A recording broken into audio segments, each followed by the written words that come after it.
Bagi Anda yang baru saja bergabung, berikut berita utama kami hari ini. Berusaha mendahului truk, dua pria berboncengan motor di Kediri jatuh dan tertabrak truk.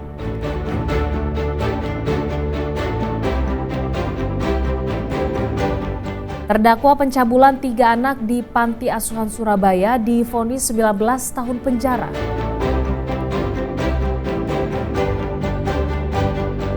Diduga korupsi 179 miliar rupiah lebih, mantan PJ Bupati Sidoarjo ditahan Kejaksaan Tinggi Jawa Timur.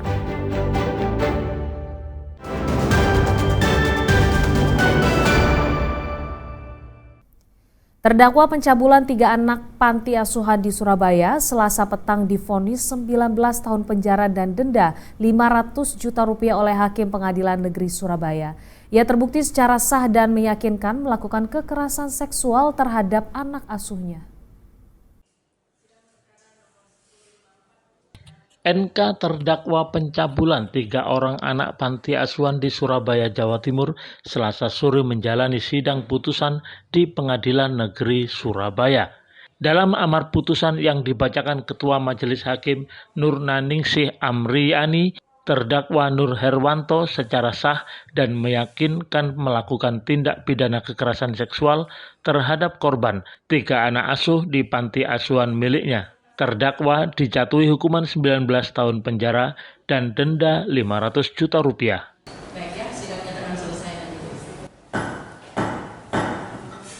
Mengadili menyatakan terdakwa Nur Herwanto Kamaril bin Heru Kamali almarhum terbukti secara sah dan meyakinkan bersalah melakukan tindak pidana sebagai perbuatan berlanjut dan berbalik. Perkara melakukan kekerasan atau ancaman kekerasan memaksa anak melakukan persetubuhan dengannya sebagai orang tua bagi anak.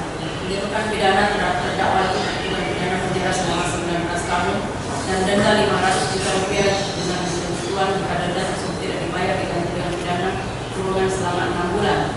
NK, pemilik panti asuhan ini, sebelumnya didakwa oleh jaksa penuntut umum melakukan kekerasan seksual terhadap 3 anak asuhnya, usia 13 tahun, 15 tahun, dan 19 tahun.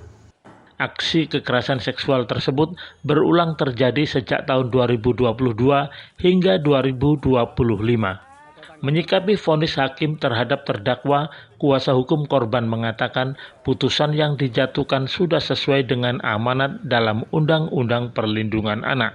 Mulai dari awal, dari proses laporan di Polda Jatim, kemudian tingkat penuntutan yang dijalankan oleh Kejaksaan Tinggi dan juga Kejaksaan Tinggi Jawa Timur dan juga Kejaksaan Negeri Tanjung Perak, kemudian sampai dengan putusan di Pengadilan Negeri Surabaya, kami sangat mengapresiasi. Artinya dalam hal ini korban, keadilan masih berpihak pada korban. 31 Januari 2025, Subdit Renakta Polda Jatim meringkus pemilik panti asuhan karena dilaporkan telah mencabuli 3 anak asuhnya. Kasusnya terungkap setelah satu di antara korban melarikan diri dan melapor pada Unit Konsultasi dan Bantuan Hukum UNER Surabaya. Wahyu Pratama melaporkan dari Surabaya. Kejaksaan Tinggi Jawa Timur menahan Hudiono, mantan pejabat atau PJ Bupati Sidoarjo.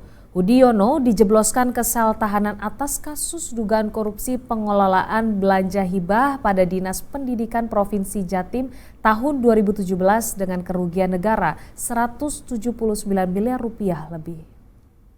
Tanggapannya hari ini? Komen Mas, saya belum tahu.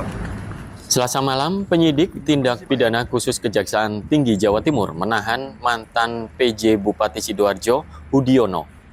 Saat digelandang menuju sel tahanan Kejaksaan Tinggi Jawa Timur, Hudiono berdalih tidak mengetahui perkara yang menjeratnya. Ini terkait kasus apa belum tahu ya Pak ya? Belum tahu Mas, belum tahu. Apa ini terkait Dinas Pendidikan Pak? Belum tahu saya Mas, tunggu pastian ini pasti. Siap.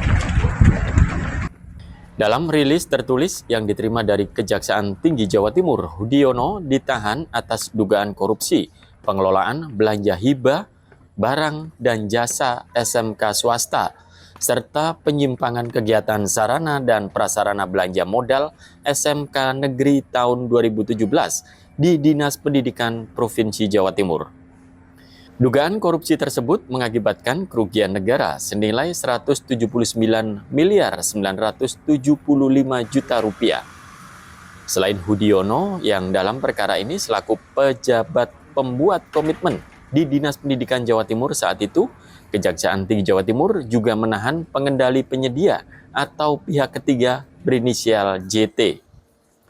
Keduanya telah ditetapkan sebagai tersangka oleh penyidik tindak pidana khusus Kejati Jatim dan akan menjalani masa tahanan untuk kepentingan penyidikan selama 20 hari ke depan di Rutan Kelas 1 Surabaya pada Kejaksaan Tinggi Jawa Timur. Wahyu Pratama melaporkan dari Surabaya.